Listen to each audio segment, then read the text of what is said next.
Qu'avons-nous en commun à Toulon? Qu'avons-nous en commun? Le bleu. Le bleu, comme celui du ciel, grand ouvert, délicieux, et celui de la mer, merveille juste à nos pieds, où l'on peut se baigner quasiment toute l'année. Nous avons le vert, comme celui de nos palmiers centenaires, de nos pins et chênes séculaires, peuplant les collines de nos monts toulonnais. Le rouge, comme le sang qui coule dans nos veines, vif et chaud, le rouge de notre cœur, de notre tempérament, fougueux, vaillant, un peu rebelle. Le rouge qui ne va pas sans le noir de l'espoir, et du Rugby Club toulonnais, le RCT, qui unit et fédère depuis 1908 tous les Toulonnais autour d'un brin de muguet. Sans oublier le jaune et l'azur du SCTV, ouais, le Sporting Club de Toulon et du Var, fondé en 1945, qui nous a fait rêver et dont la rascasse renaîtra un jour de son glorieux passé. Nous avons en commun aussi le violet, une culture. C'est quoi le violet? Ça représente une culture, une identité, une histoire, un verbe, vivant, aiguisé, coloré, épicé. Nous avons en commun, dans notre ville, des quartiers, plutôt des villages, plein de villages, qui en font sa singularité et aussi sa beauté. Nous avons en commun de la créativité, de l'énergie et de l'envie pour entreprendre, pour innover dans la cité. Et une jeunesse fourmillante d'idées qui ne demande qu'à s'exprimer. Tout cela, cet ensemble en commun, il faut l'accompagner, il faut le valoriser, le libérer, comme citoyennes et citoyens toulonnais. Alors Toulon n'a pas une seule couleur, Toulon a toutes les couleurs. Celle du commun, comme dans un pack, comme dans une mêlée. Et en commun, nous ne faisons qu'un. Merci.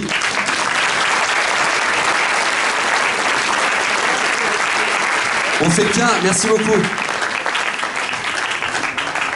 Et après cet arc-en-ciel toulonnais, nous avons le plaisir et la chance de recevoir le soutien de la fondatrice du Printemps marseillais, Michèle Rubirola, pour des raisons de santé. Merci de l'applaudir. Pour des raisons de santé, elle ne peut être présente. Elle n'a pas pu se déplacer, mais elle nous soutient dans notre démarche et nous inspire. On va l'entendre et après elle, vous reconnaîtrez une autre figure de Marseille. Chères Toulonnaises, chers Toulonnais, chers amis de Toulon en commun, chère Magali Brunel, je ne peux malheureusement pas être physiquement présente à vos côtés ce soir à Toulon, mais je voulais vous dire quelques mots pour vous apporter tout mon soutien. D'abord, vous dire ce que vous faites à Toulon, c'est un choix essentiel, celui de l'unité. Vous rassemblez toutes les forces sociales, citoyennes, écologistes et solidaires, non pas dans une addition d'étiquettes, mais autour d'un projet commun pour le progrès. Et ce choix, il est absolument vital dans cette période de fracture sociale, avec le dérèglement climatique qui frappe de plein fouet nos villes méditerranéennes et qui va s'amplifier. Nous avons besoin des forces de gauche rassemblées pour faire face aux défis qui nous attendent. Chaleur, pollution, inégalité face à la santé, au logement, au transport et bien d'autres encore. À Marseille, on nous disait que c'était impossible. Et pourtant, avec le printemps marseillais, nous l'avons fait en 2020.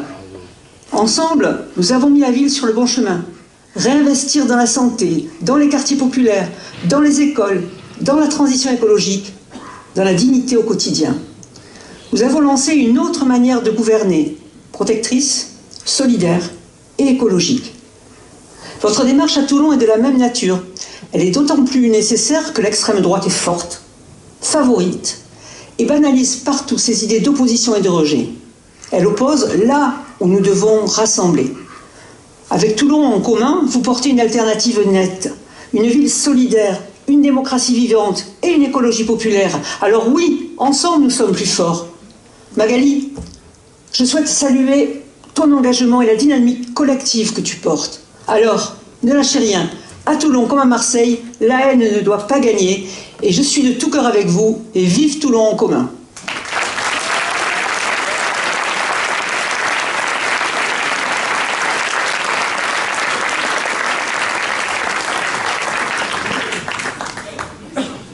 Merci Michèle Rubirola. Nous avons un autre soutien.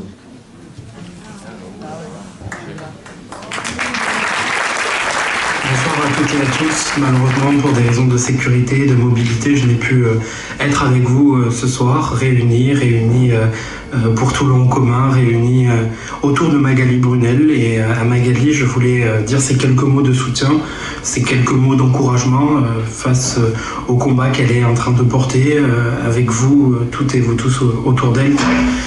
Dire à Magali que la lutte contre le narcotrafic, elle doit se faire à différentes échelles. Dans un premier temps, au niveau européen, l'Europe, elle doit protéger nos villes, elle doit protéger la France. L'Europe, elle doit, dans les accords de libre-échange qu'elle mène avec ces pays comme l'Arabie Saoudite, la Thaïlande,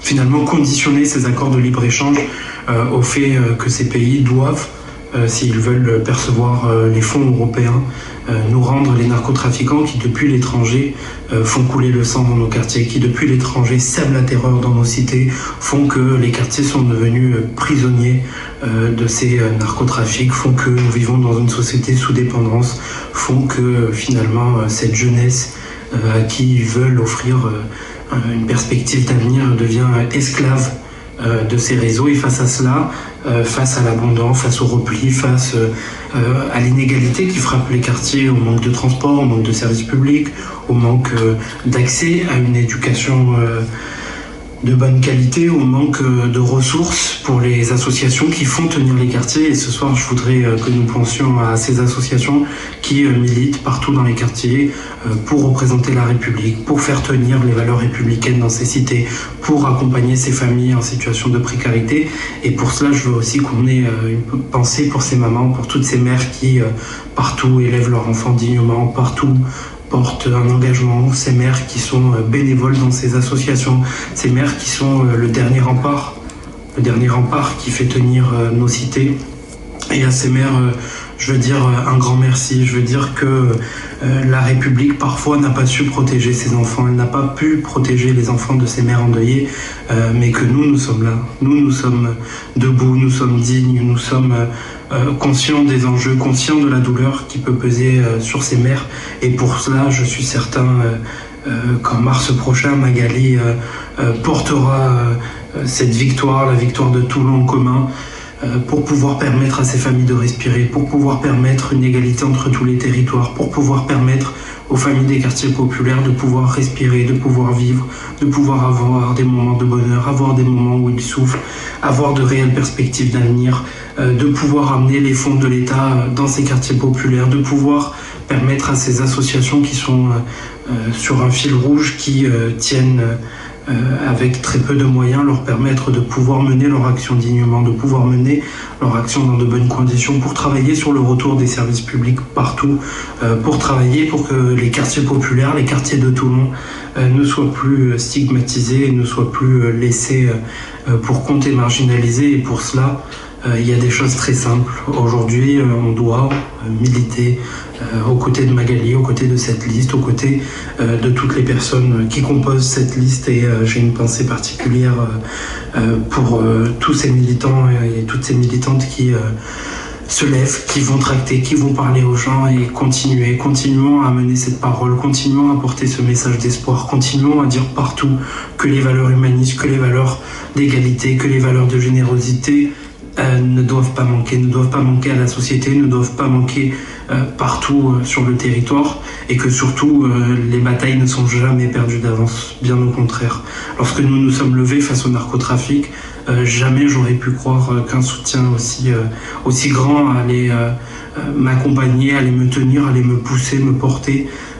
Vous avez été des milliers à marcher partout en France au décès de mon petit frère. Vous avez été des milliers à dire que face au narcotrafic, nous ne nous tairons pas. Et je le crois, j'en suis convaincu, je suis certain que nous pouvons aller mener ces combats, mener ces batailles, que nous pouvons réconcilier les gens, que nous devons le faire. Et pour cela, je soutiens cette liste. Je vous appelle à vous mobiliser, à aller partout, parler, expliquer, raconter, appeler des gens, les emmener avec vous, les faire venir, les faire tracter, les faire militer. Et que c'est seulement ainsi que nous arriverons à tenir toutes et tous. Un grand soutien, un bravo à vous toutes et vous tous. Et Magali, on croit en toi. Merci.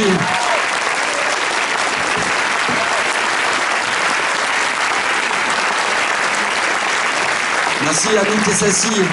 Ce soutien de l'autre côté la région de Marseille, ce soutien fraternel et amical. Merci beaucoup. Et comme il l'a dit, vous l'avez compris, il ne pouvait pas se déplacer. Merci de ce message. Nous avons l'honneur et le plaisir d'accueillir maintenant le député et cofondateur de l'Après, Alexis Corbière. Cher Alexis, merci d'être ici. Et c'est à toi.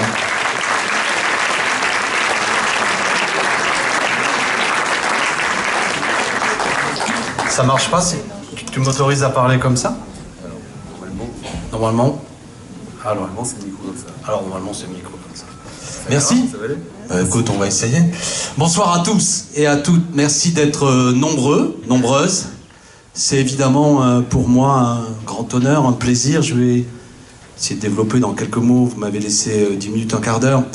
Évidemment, où est Magali? Je la vois pas, elle n'est pas encore arrivée. Et évidemment, c'est pour elle que vous êtes là et pour la liste qu'elle conduit. Avant de développer ce que je voulais dire, vous savez, je vais évoquer quelqu'un que vous ne connaissiez peut-être pas. Mais je suis un homme de gauche, aujourd'hui, qui siège avec les écologistes. Et l'histoire de la gauche, c'est un long combat. Et je voudrais rendre juste un hommage à un militant, un homme qui a beaucoup milité à Fréjus, qui a porté les couleurs de la gauche là-bas et qui s'est éteint dimanche dernier. Il s'appelait Alain Fortuit. Et si vous l'avez connu, Alain, un homme au cœur immense, c'est son cœur qui a lâché. Mais à travers Alain, qui était un ami, je voudrais saluer toutes celles, tous ceux qui ont permis notamment que cette réunion puisse avoir lieu. Ça a été évoqué tout à l'heure. On les appelle les militants, les militantes. Ceux qui, de manière désintéressée, diffusent les tracts, collent les affiches et se battent pour des grandes idées. Et je vous remercie donc à tous ceux qui ont permis que cette réunion puisse avoir lieu. Et puis Alain, si tu nous regardes, on continue le combat. Alors j'ai dit tout à l'heure que heureux et inquiet d'être là. Heureux parce que vous êtes une force qui se lève. Et nous avons combien? Une 50aine de jours jusqu'à cette élection municipale. Et dans cette ville où tout semble si difficile, je sais que rien n'est perdu parce que vous êtes là. Et que vous allez, au sortir de cette réunion, continuer à vous battre jusqu'au bout. Ne baissez jamais la tête. Aucune élection n'est perdue d'avance. Donc je vois depuis tout à l'heure, quand je discute avec les camarades, qu'il y a un enthousiasme. Mais je suis inquiet parce que quand on se réunit dans ce genre d'événement, c'est la lucidité qui doit l'emporter. Les amis, soyons clairs. Nous sommes dans un moment particulièrement difficile pour notre pays et aussi pour ce qui se passe sur le plan international. Nous sommes exactement à l'anniversaire des 1 an de l'élection de Donald Trump aux États-Unis. Ce ne sera pas l'objet de mon discours de développer ce qui se passe, mais vous êtes des femmes et des hommes éclairés. Et vous voyez bien comment, que ce soit le site qui avait été ouvert notamment par l'invasion de l'Ukraine par Vladimir Poutine, la violence de la part du gouvernement Netanyahou sur Gaza, et la manière dont Donald Trump aujourd'hui use de toute la puissance des États-Unis pour faire en sorte que ce soit le retour des puissances agressives et la fin du droit international, fait que cet ensemble d'éléments que je viens d'évoquer, il pèse aujourd'hui une menace indiscutable sur l'humanité. Les mots de guerre qui nous semblaient inconcevables il y a encore quelques années sont des réalités d'ores et déjà. Et on voit bien comment les choses peuvent encore plus s'embraser. Donc plus que jamais, nous devons agir pour que la France soit une puissance de paix dans ce moment difficile dans lequel nous sommes. De paix, de respect du droit international, sans lequel aucun avenir de solidarité entre les peuples n'est possible. Mais il y a aussi la France. Je suis venu évidemment pour aider à un meeting modestement qui est une élection nationale. Magali tout à l'heure présentera bien entendu les éléments concrets du programme pour Toulon, pour les Toulonnaises.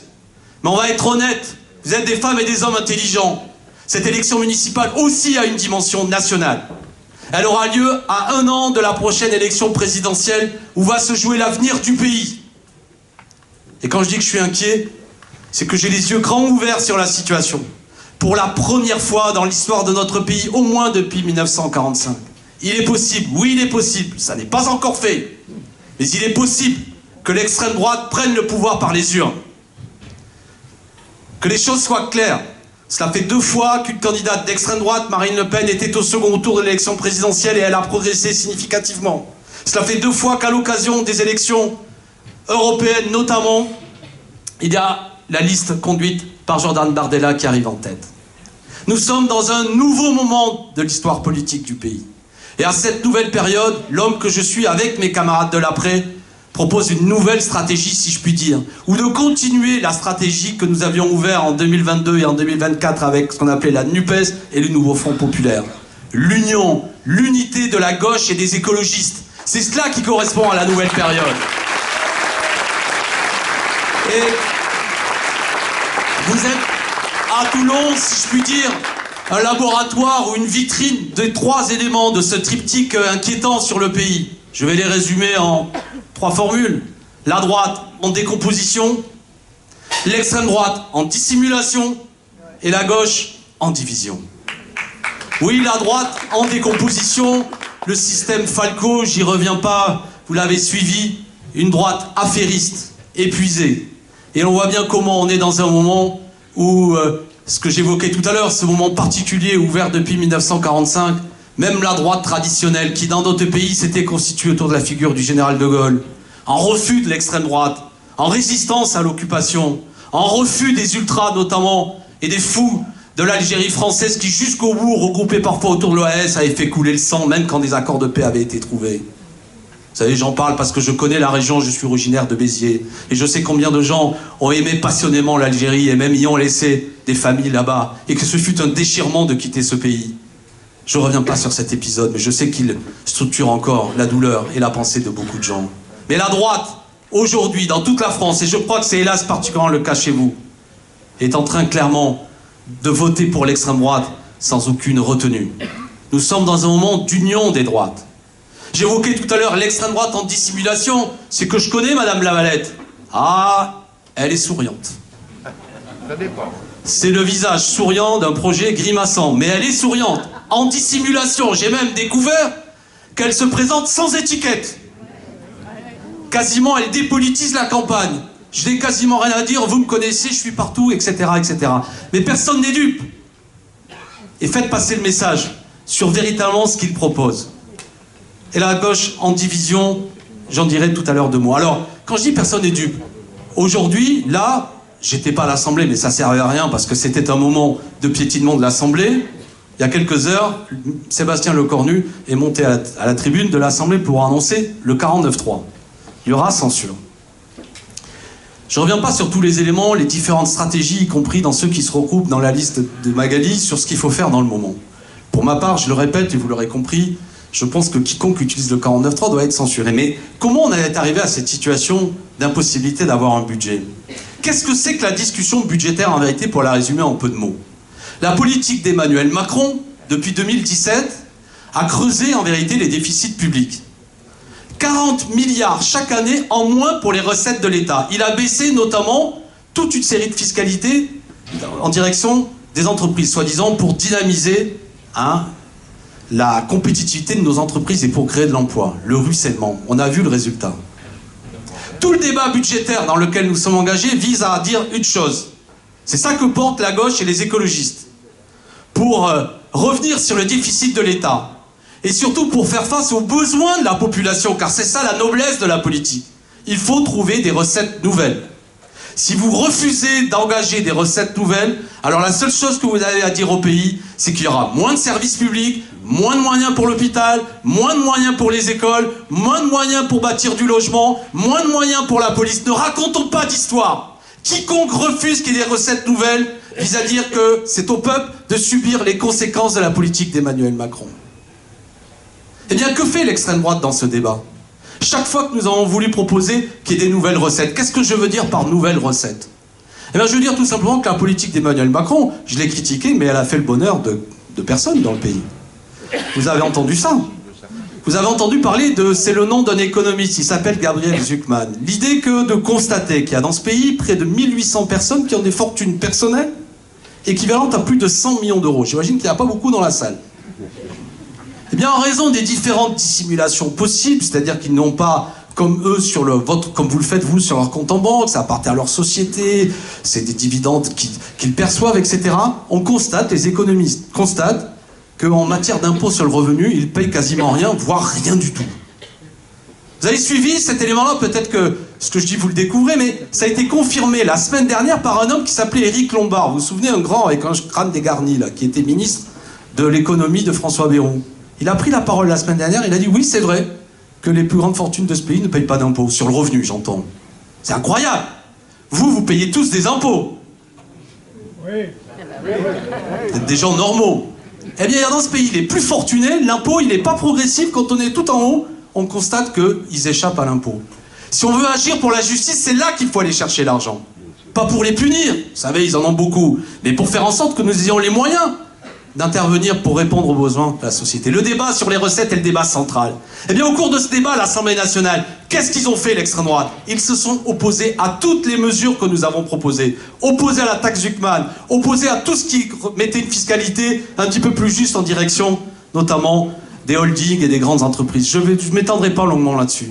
Mais je voudrais rentrer dans le détail d'une chose. Parce que tout à l'heure, avant de venir, j'ai encore écouté sur BFM un représentant du Front National qui se vantait de cette mesure. Vous savez, il y a des dotations globales de financement qui est de l'argent public qui est en direction des communes. Cet argent, il est indispensable pour les communes. Eh bien, l'extrême droite, ce qu'elle propose, que propose Madame Lavalette, les amendements qu'ils ont présentés à l'Assemblée nationale, visent à baisser cette aide, cette dotation globale de financement de 20%. Vous êtes en train de vous dire, qu'est-ce qu'il veut dire concrètement? Eh bien, j'ai regardé, si je me trompe, on me corrigera dans la salle.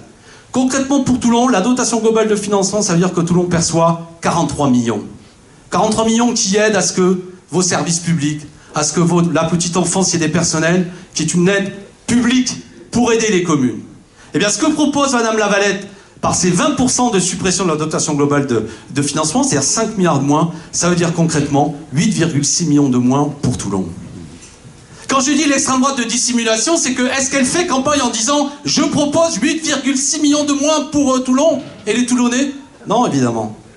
Pourtant, allez leur poser la question. Pourquoi l'extrême droite vous vous opposez à ce que les plus fortunés de ce pays qui échappent à l'impôt payent des impôts? Pourquoi quand la gauche demande le maintien des dotations globales de financement pour les communes, voire même plus de moyens, parce que c'est un outil de solidarité, pourquoi vous y opposez, voire même vous proposez qu'il y ait des coupes encore plus importantes? Voilà l'extrême droite telle qu'elle est aujourd'hui. Bien sûr, vous connaissez son discours xénophobe et raciste, j'y reviendrai pas, qui est un problème quand on est républicain, qui est un problème de considérer que le problème actuel de notre pays n'est pas dû à une injustice insolente, mais au fait que ce serait l'encore plus pauvre, l'encore plus précaire, sous prétexte de la couleur de sa peau, ou de soi-disant sa religion, ou sa religion réelle ou supposée, ce serait lui le responsable. L'extrême droite est une manœuvre qui vise à capter la colère sociale, légitime bien souvent, et à la détourner vers ceux qui l'organisent, pour dire « c'est mon voisin, parce que ceci, parce que cela, parce que t'as vu comme il est bizarre, t'as vu comme il s'habille ». C'est la vieille ruse de l'histoire, la dissimulation. Face à ça, on doit être clair. On doit apporter un message d'espoir et d'unité et, comment dirais-je, d'enthousiasme. Je viens de le dire, moment difficile, et j'invite à ce que les femmes et les hommes de gauche portent ce message. Pas de conneries, pardon de la vulgarité à l'heure actuelle. C'est l'avenir du pays qui est en train de se jouer.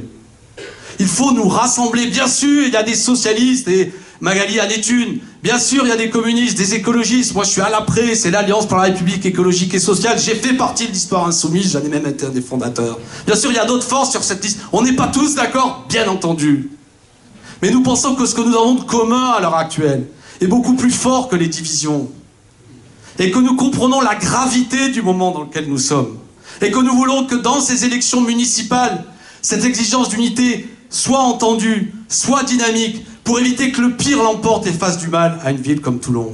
Parce que je viens de le dire, ne croyez pas que parce que les gens sourient de manière discontinue, quand ils seront en responsabilité, ce sera une politique souriante qui mèneront. Il y a quand même un paradoxe à Toulon, si j'ai bien compris. C'est que le maire précédent n'a pas pu terminer son mandat en raison de pratiques de manque d'éthique. La question de l'honnêteté en politique n'est pas une question secondaire. C'est une condition républicaine. Le fait d'avoir confiance dans ses représentants, le fait d'avoir l'assurance que celui ou celle pour laquelle je vote, peut-être que ce qu'elle fera ne sera pas toujours parfait, mais au moins, elle aura un goût de la justice et de l'éthique. Au moins, elle ne détournera pas l'argent public. Au moins, elle ne profitera pas de sa position pour accumuler des intérêts personnels pour elle ou ses amis. Et j'ai cru comprendre que le maire précédent ne se situait pas exactement dans ce périmètre. Mais et Madame Lavalette, Oh, elle continue à être souriante, on a bien compris. Mais regardons du côté de Fréjus. C'est ça qu'on va faire pour Toulon? Vous direz, les procédures sont en cours.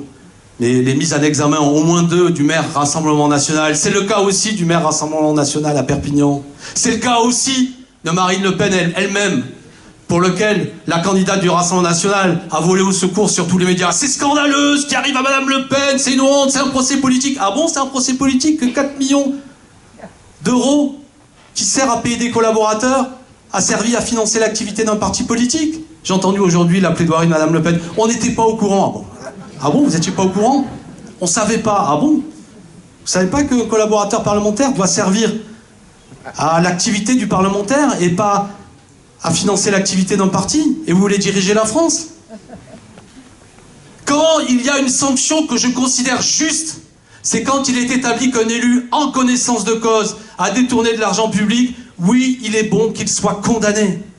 Et qu'il soit condamné de telle sorte qu'il ne soit plus en possibilité de profiter d'un mandat pour éventuellement reproduire ce qu'il a fait. A fortiori, si à l'occasion d'un procès, tel que l'a fait la dernière fois Madame Le Pen, la plaidoirie était de dire « Ouais, pas de problème, non, non, c'est honteux, etc. » en ne reconnaissant même pas qu'il y avait un non-respect de la loi. Et qu'a fait Madame Lavalette à ce moment-là? Elle est allée dire que oui, Madame Le Pen avait raison. Ils n'ont pas fait amende honorable. Il y a donc chez ces gens une forme de légèreté sur la question de l'éthique et de l'honnêteté en politique. Et je vous invite, vous les Toulonnais, là aussi à ceux qui sont sensibles et qui ont eu un peu honte de leur maire précédent, à leur dire que vous êtes sûrs qu'en votant notamment pour l'extrême droite, vous faites venir l'éthique. On a compris que c'est sans étiquette, mais c'est aussi peut-être sans éthique, l'extrême droite. Parce qu'on les connaît. Donc répétez le message. L'extrême droite à l'Assemblée nationale, pas à Toulon. J'ai bien compris qu'en campagne, on est rond, on est sympa, on tape dans le dos. Mais quand ils sont à l'Assemblée nationale, ils sont les pires défenseurs des intérêts des puissants. Hein, c'est pas la priorité nationale, c'est la priorité patronale. Grand patronale, j'ai envie de dire. Parce que vous laissez pas abuser, vous avez vu ce qu'a fait le Cornu, c'est 8 milliards. Vous avez vu pleurer le patronat là sur le fait que dans le budget, je le soutiens pas, mais il y a 8 milliards... comment dirais-je, de fiscalité supplémentaire pour on vous dit pour les entreprises. Vous avez peut-être vu, il y en a qui font les plateaux télé en disant c'est les patrons qui vont payer. Attendez, on parle de 0,01% des entreprises. 99,9% des entreprises ne sont pas sollicitées. Ceux qui vont voir un petit peu leur fiscalité importée, c'est les entreprises qui sont au CAC 40 et qui ont versé l'année dernière 107 milliards de dividendes. De dividendes à leurs actionnaires. Et là, ce qui est proposé, que nous on trouve bien peu, c'est sur ces 107 milliards de faire en sorte qu'il y ait des 8 milliards qui soient tournés vers notamment les dépenses publiques pour donner un petit peu d'oxygène. Mais j'espère avoir été clair, les amis. Quand on parle, quand je vous dis que c'est les recettes, c'est qu'on va être honnête. Pourquoi on a une population aujourd'hui, et c'est l'honneur de notre pays, oui, qui est vieillissante, oui, qui a des besoins supplémentaires de santé. Donc nous avons besoin de recettes pour financer cela. Nous avons besoin de renforcer une nouvelle fois notre école publique si on veut être un pays qui se situe à niveau de la compétition internationale, au niveau que nous voulons, c'est-à-dire un pays d'ingénieurs, un pays innovant, un pays qui fait en sorte qu'on ait des travailleurs formés, éduqués, en capacité de produire des choses magnifiques, en capacité aussi de se défendre dans toutes les situations, d'être polyvalents. L'affaiblissement général de nos services publics, quand vous entendez dire qu'il faut réduire les dépenses, c'est des conséquences concrètes de notre pays et notre capacité finalement de décrochage. Ne croyez pas donc un instant que là-dedans l'extrême droite défend cela, elle fait l'inverse. Ne croyez pas non plus que l'extrême droite apportera une honnêteté dans la vie politique, jugez-les sur les actes. Et on les a vus en responsabilité dans des villes du département. Et seul un esprit naïf pour croire qu'ils feraient différemment que ce qu'ils font aujourd'hui concrètement. Mais ça va être la fin de mon propos. Vous êtes là, magnifiques, nombreux, mais je sais que la tâche est dure. La tâche qui doit être la plus importante, c'est de mobiliser les nôtres. Qu'est-ce que je veux dire par les nôtres? Tous les habitants de Toulon sont les nôtres, en quelque sorte. Nous les traitons tous avec le même respect. Mais j'assume ici que nous avons une priorité particulière ou une sensibilité particulière à ce que ceux des milieux populaires, ceux qui subissent le plus durement la situation et les difficultés du pays, ceux qui sont parfois dans des logements qui sont insalubres, ceux qui ont des salaires qui ne sont pas à la hauteur du travail qu'ils fournissent, ceux qui sont précarisés, ces jeunes qui cherchent un avenir, c'est d'abord à eux que nous nous adressons. Ceux qui sont en France, amoureux, magnifiques de ce pays, mais qui, les parents ou les grands-parents n'étaient pas originaires d'ici. Qui aiment la France, qui veulent faire en sorte qu'elle soit plus grande, mais qui, en ayant subi trop souvent parfois des paroles racistes ou xénophobes qui nous mettaient à distance, s'interrogent en se disant « Est-ce que c'est vraiment mon pays ?» C'est à eux que nous nous adressons en leur disant « Bien sûr, nous sommes une grande communauté nationale. Et il faut qu'en France, ensemble, nous fassions peuple. Nous le ferons comme toujours dans l'histoire de la République, dans la justice, le partage, sans oublier qui que ce soit. C'est à eux que nous allons nous adresser. Et eux, leur premier comportement électoral, bien souvent, c'est qu'ils s'abstiennent. C'est qu'ils en ont un peu ras-le-bol. C'est qu'ils ont l'impression d'avoir été floués souvent à l'occasion des élections. Et en plus, si dans ce contexte où la partie parfois leur semble si difficile, et si en plus ils voient la division de ceux qui sont censés parler en leur nom, eh bien ils viendront pas. L'enjeu, me semble-t-il, de l'élection dans les 50 jours qui restent, si vous êtes convaincus à la sortie de cette réunion que vous vous engagez pour cette campagne, ce que je souhaite, parce que cette liste en vaut le coup, c'est une liste d'union. Parce que cette liste comprend des hommes et des femmes courageux, engagés dans la vie associative de la ville. Des gens qui, vous les connaissez bien souvent, militent pour la solidarité, pour la fraternité. Et que la tête de liste, Magali Brunel, vaut le coup qu'on se batte pour elle parce que c'est une femme honnête, qui aime sa ville. Dans les 50 jours qui restent, allez particulièrement au contact de ceux qui s'abstiennent, de ceux qui doutent, de ceux qui veulent, elle est là. De ceux qui veulent que ça change, de ceux qui aiment Toulon passionnément, qui aiment cette ville, dans tout ce qu'elle a de grand, de beau, dans son soleil magnifique, et son vent parfois qui emporte tout, les bonnes comme les mauvaises idées. Ceux qui aiment cette ville comme moi, qui la connaît pas, mais qui est toujours tellement vibré avec votre équipe de rugby, et je pense notamment à Daniel Herrero, ce personnage magnifique qui nous a fait aimer le rugby, pour ceux qui s'en souviennent. Toulon en vaut la peine. Mais si vous voulez créer l'événement qui fera en sorte que ce qui se passe à Toulon dépasse les frontières de votre ville, et que dans toute la France, on dit chapeau, ils l'ont fait. La capacité que ce soit la gauche au second tour face à l'extrême droite. Vous pouvez le faire. Mais allez chercher les électeurs, allez chercher les femmes et les hommes, allez leur présenter le programme, allez leur dire que ça va changer, allez voir ceux qui divisent en leur disant fraternellement mais fermement, à cette division, rejoignons-nous. Si nous sommes divisés, nous faisons le jeu de nos adversaires. Ça reste possible. Ça reste possible parce que je vous vois courageux et ça reste possible parce que Magali va le faire. Allez, je te laisse le micro. Bon courage des amis. Merci beaucoup Alexis. Alexis Corbière. Merci.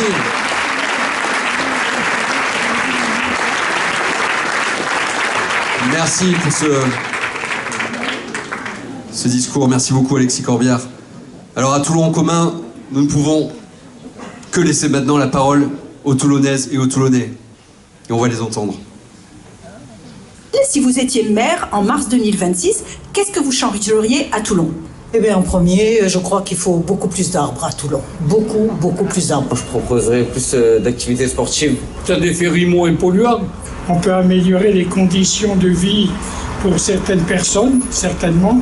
Alors j'aimerais pouvoir améliorer la sécurité au niveau des cités, qu'il y ait possiblement une meilleure intervention au niveau de la police ou même de la gendarmerie, qu'il y ait aussi plus de sécurité en vrai. La mentalité. Donc la propreté des trottoirs. Et il manque de verdure en fait dans cette ville. En fait on voit plus le vert en fait tout simplement. On voit plus le vert. La première des choses c'est la sécurité, renforcer la sécurité, que les gens puissent s'y retrouver réellement. Et que deuxièmement aussi tout faire pour la jeunesse. Parce que vous savez la jeunesse c'est le présent et l'avenir du monde. Pour moi, ce serait plutôt les bus. Dans certains endroits, c'est pas assez desservi. Je pense qu'il faudrait plus d'espace culturel dans la ville, endroit où des jeunes pourraient se rencontrer, puis parler, discuter. Enfin, je pense que ce serait bien. J'aimerais qu'il y ait plus de sécurité. Peut-être un manque d'activité, de soirée. L'animation, du moins jeune, il y a des trucs, il y a le café pop au niveau des halles, etc. Mais franchement, voilà, si on veut aller, il y a le baratin, il faut sortir de Toulon pour faire la fête un peu. C'est pas du tout mon monde, mais je sais que c'est peut-être ce qui manquerait à Toulon. Alors moi, pour les jeunes, déjà, je veillerais à ce qu'il y ait une plus grande sécurité. Ce serait bien qu'il y ait plus de transport. Qu'il y a une recrudescence des SDF sur Toulon. C'est assez déconcertant, parce que c'est depuis quelque temps en plus. Donc on en avait 3 ou 4 avant, maintenant c'est une dizaine, c'est une vingtaine, et c'est très triste. Ça m'a triste parce que souvent... Et puis il y a des enfants aussi. Il y a des enfants aussi, beaucoup aussi, et il n'y avait pas ça avant. Voilà. Je fais en sorte que les personnes qui ont besoin d'un logement, donc qui ont des enfants principalement, ils aient un logement rapidement. Alors je changerais déjà le respect des gens à Toulon, les routes aussi par rapport à la circulation. Alors je pense que Toulon c'est déjà une très belle ville, bien sûr, mais je pense que ça serait bien quand même de rajouter beaucoup de verdure. Par exemple, rien que sur cette place, un arbre, quelques bancs avec de la verdure, ça serait très agréable. Oh. La misère, surtout les transports, mais moi je suis surtout pour les gens qui vivent dans la misère. Alors déjà, je commencerai par refaire les trottoirs et les routes qui sont défoncées. J'essaierai de faire construire un tramway. Pour se déplacer d'un point A à un point B, ça pourrait être utile de mettre des vélib. Qu'il y ait beaucoup de moins de bruit, et puis bon, on est bien quand même protégé, je trouve. Hein, là, bon, moi, j'ai jamais eu de problème. Mais c'est surtout le beau. Alors, je développerai un petit peu la culture. Moi, personnellement, je suis fan de musique. Et c'est vrai qu'au niveau concert, c'est assez pauvre. On est obligé d'aller à Marseille, d'aller vérifier un peu ce qui se passe à Nice, à Lyon. Toulon est quand même une ville assez importante. Donc, les concerts, les expositions dans les musées, même si on a eu le street art cet été. Et puis, bon, tout ce qui... Voilà, on a la chance d'avoir un beau cinéma d'art et d'essai, mais essayer de... peut-être mettre un peu plus de festivals à l'honneur.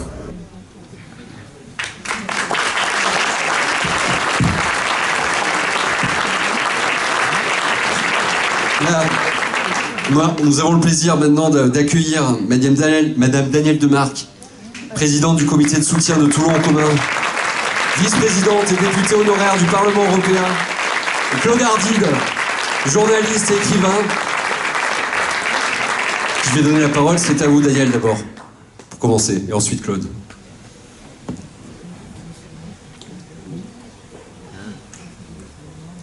La question peut se poser, pourquoi ai-je accepté d'être présidente du comité de soutien de Magali Brunel? À l'aube de ce mois de mars 2026, l'enjeu pour notre ville est bien celui de la démocratie, des libertés. Toulon ne doit pas tomber, encore une fois, dans les griffes de l'extrême droite.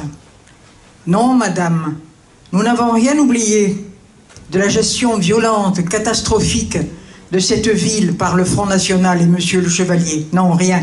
Nous n'avons rien oublié. Toulon ne doit pas tomber dans les griffes de l'extrême droite. Et ce sont là, pour moi, les raisons profondes de notre comité de soutien à l'équipe de Magali Brunel. Magali, jeune femme, élue déjà, est naturellement l'avenir de cette ville. Les générations d'aujourd'hui devraient connaître l'histoire de la gauche citoyenne dans cette ville de Toulon. À la libération du pays, en 1945, il y a un peuple toulonnais qui a donné la possibilité d'acclamer au printemps 2 hommes sur le boulevard de Strasbourg. L'un était très grand, le général de Gaulle, et le nouveau maire Jean Bartolini était ouvrier de l'Arsenal, retour de déportation à la Maison Carrée d'Alger, parce qu'il y avait eu un gouvernement de Vichy qui avait interdit le groupe communiste à l'Assemblée nationale. Jean Bartolini était un ouvrier de l'Arsenal, et avec les socialistes, les communistes, les démocrates, il devint le premier maire résistant communiste de cette ville de Toulon. Salut à toi, Jean. La résistance furent des valeurs défendues au prix de leur vie. Et un homme qui était aussi journaliste et député, Gabriel Péry, en paya le prix fort avec son ami Destienne d'Orve. Eh bien, savez-vous, les jeunes générations, que chaque année, on ne le sait pas suffisamment, le 15 décembre, les progressistes, les anciens combattants, nous célébrons leur courage face au nazisme. Oui, nous n'avons rien oublié. Alors Toulon peut inscrire des pages nouvelles, comme nous avons su le faire en 1977 et en 2020. Les droites, d'ailleurs, avaient grand peur de ce rassemblement de la gauche unie.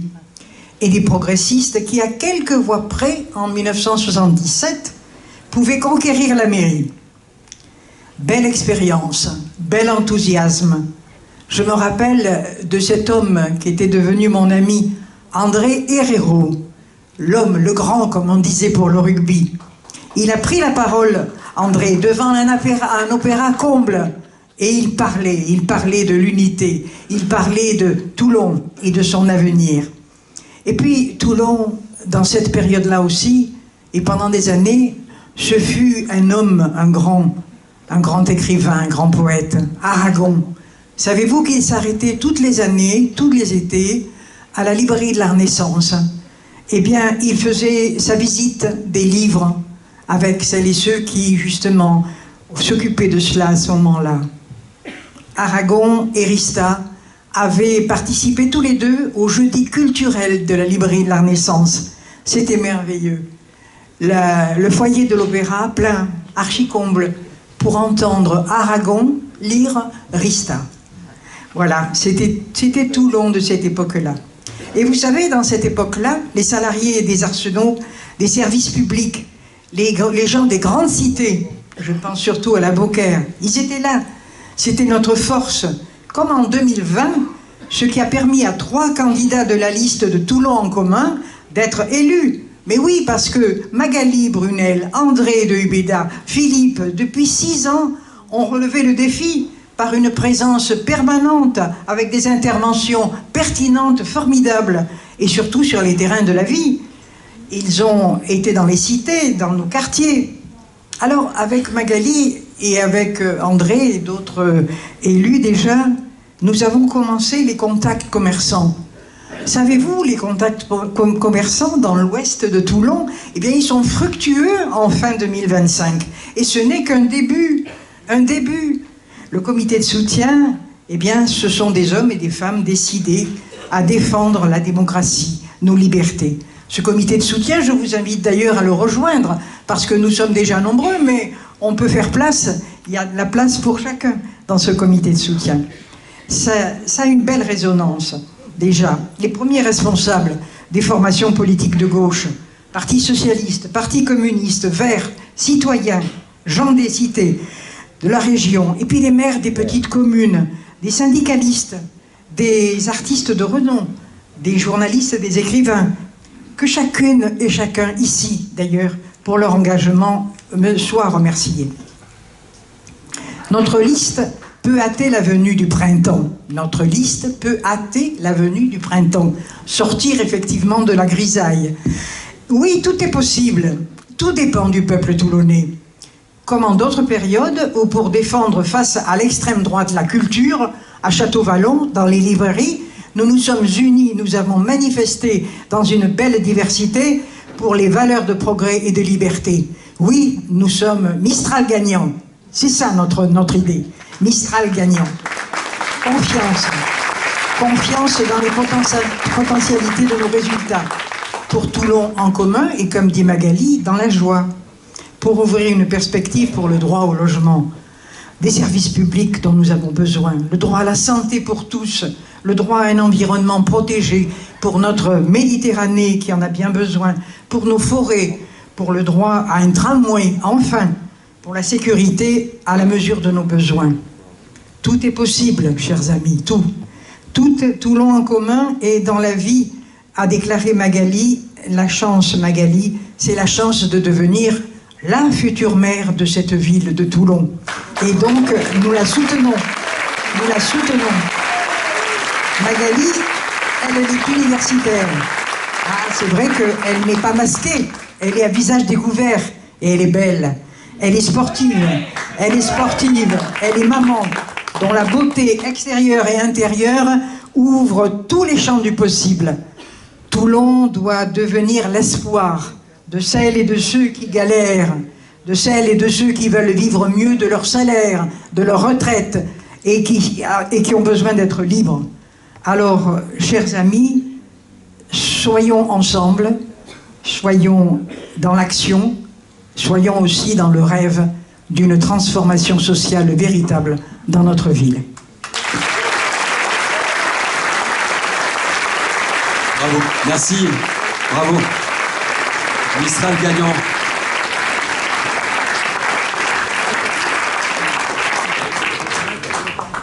Merci Daniel Demarque.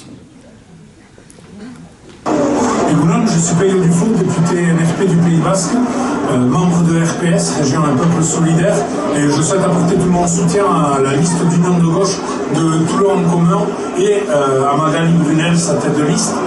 Tout simplement parce qu'on sait que c'est depuis les territoires et par les territoires qu'on construit le mieux la politique publique et la lutte contre les idées d'extrême droite. Alors je vous souhaite le meilleur pour la campagne et la victoire au bout. Bonjour à toutes et à tous. Ce petit mot de soutien à Magali Brunel, à la liste qu'elle conduit, Toulon en commun. Quel joli nom, Toulon en commun, qui en dit long sur une ambition, celle de faire en sorte que votre ville, votre municipalité, soit du côté des valeurs de la solidarité, de la justice sociale, de la défense du pouvoir d'achat. On en a besoin dans un contexte qui est très difficile pour les classes populaires et les classes moyennes, pour les familles de travailleurs, pour ceux qui n'ont que leur travail pour vivre. On a besoin que nos municipalités nous protègent dans un monde qui est dur, qui est compliqué, qui est souvent hostile. Je sais que ce sera le cas de Magali Brunel, qu'elle vous soutiendra, qu'elle vous protégera, qu'elle préservera la mixité sociale de votre ville. Et je vous invite donc à voter nombreuses et nombreux Toulon en commun les 15 et 22 mars prochains.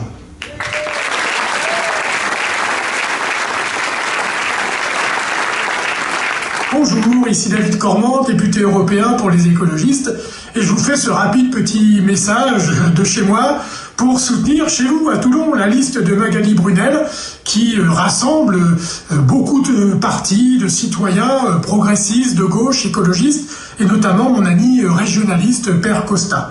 Le 15 et le 22 mars, vous pouvez porter cette liste d'alternatives pour votre belle ville de Toulon, donc je compte sur vous, et bonne campagne à Magali, et bon vote pour vous.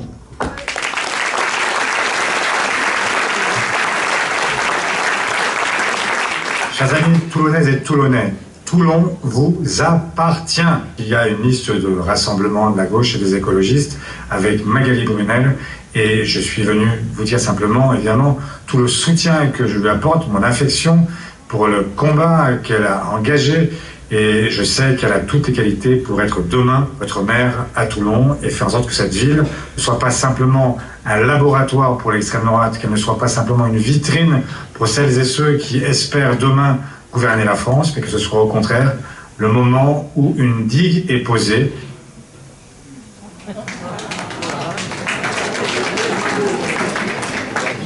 Oui. Avec Magali Brunel et son équipe de large rassemblement, le Parti radical de gauche, parti de tradition républicaine, universaliste, laïque, s'engage pour que Toulon soit une ville de proximité, une ville de solidarité, une ville à l'écoute des concitoyens et une ville exemplaire.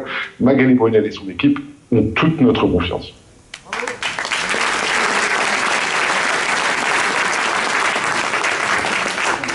Claude Ardide, maintenant, c'est à toi Claude.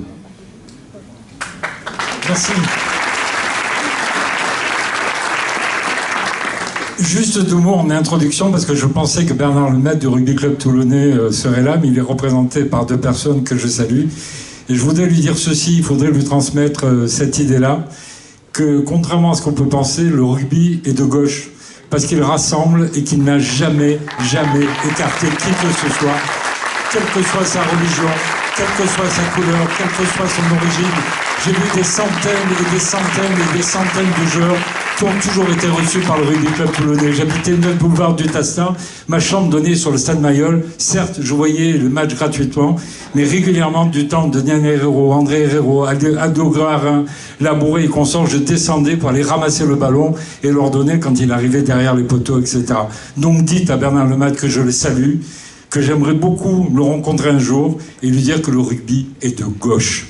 Voilà.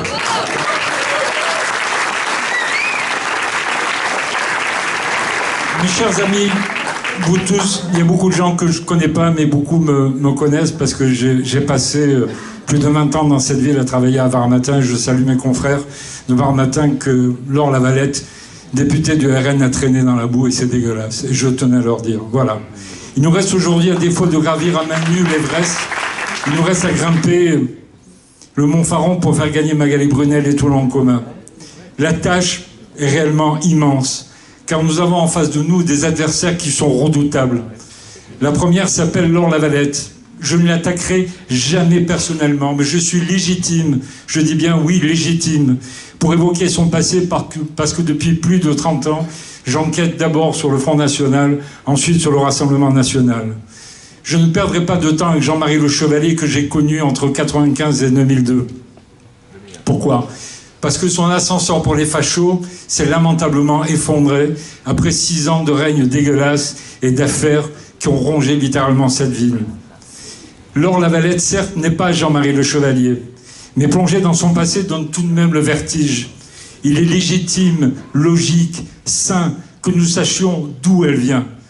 Même si aujourd'hui elle fait disparaître jusqu'au nom du Rassemblement National sur ses affiches et qu'elle n'évoquera jamais le nom du Rassemblement National dans ses meetings ou dans ses selfies ou de sa vidéo que vous voyez tous sur Instagram ou sur Facebook.